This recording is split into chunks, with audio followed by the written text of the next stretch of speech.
If you don't mind, go back to Friday night. How difficult was it knowing going in, you knew it was a good football team that you're playing. It was a signature game probably for them too, knowing they could beat a good football team like you guys, but it just didn't turn out your way on Friday. Yeah, they come out. They kind of punched us in the mouth. They gave us a hard-fought battle. We tried fighting back. Just never could get points put on the board. Was it a case, though, that maybe they're a little more physical overall than you guys from beginning to end? Yeah, I'd definitely say that they definitely brought more physicality.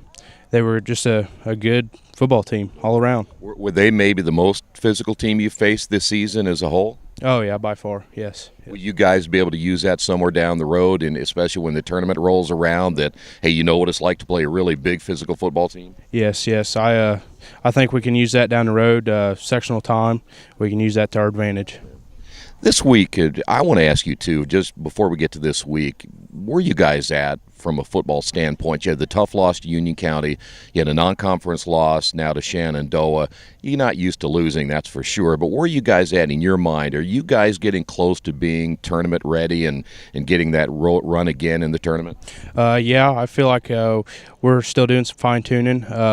But once we get pumping on all cylinders, I feel like we'll be pretty tough. What does Coach say? What's his message to you guys right now? Coach thinks that we can always improve, which we can.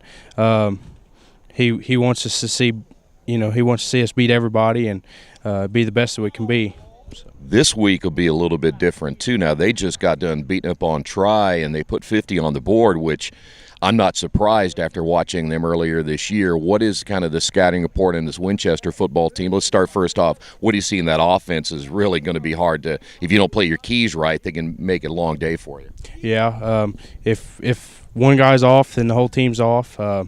So we just got to read our keys, do our job, and hope it all works out. Can you see some things on their defense that you guys can exploit? I know I watched you guys a little bit working on just about everything tonight, but from a standpoint, what can you do against their defense? We can just come out and read our blocks and make sure that we're blocking the right guy and take care of business. All right, you got some injuries too, and I know that's going to be a factor this week, and depending, it looks like you're not going to have a couple of those players to play, so the next man up is going to have to step up. What advice do you give them to put them into maybe more of a calming effect coming up on Friday? They just got to come out, do their job, and if they don't know what they're doing, just go hit somebody. Yeah. All right, I look for different things every week, and Cody Swim mentioned that you have a little bit of a mullet going. Is that something that, are you going to continue to grow the mullet and maybe do a little more business in the front, or how's that going to work? I'll keep it going till my senior year at least.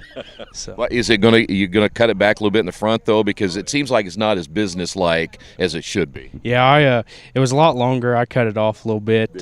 Yeah. So it will be longer in the back by the time you're a junior now. We're going to see next year's going to be really long. Oh, yeah. So I can count on it next year. Yes, sir.